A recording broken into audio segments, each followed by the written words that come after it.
Кадамжай районуна караштуу Ак Турпак айыл аймагында Пидап деген участокта жаратылыш газы бар да. Азыркы учурда 36 скважина бар.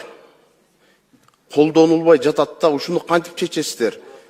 Газдын көптүгүнө байланыштуу ошол айыл аймакта Өргүзар, Ак Калпак деген айылдарда сасык суу чыгып кетиптир. Бул жарандарга өтө зыян келтирип атат да.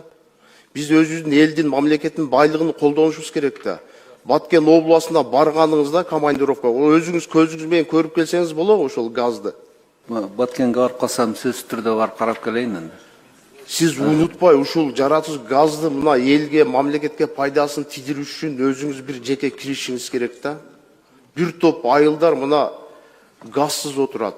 Ошо маалыматты азыр жаратылыш ресурстары министрлиги менен чогуу карап туруп, анда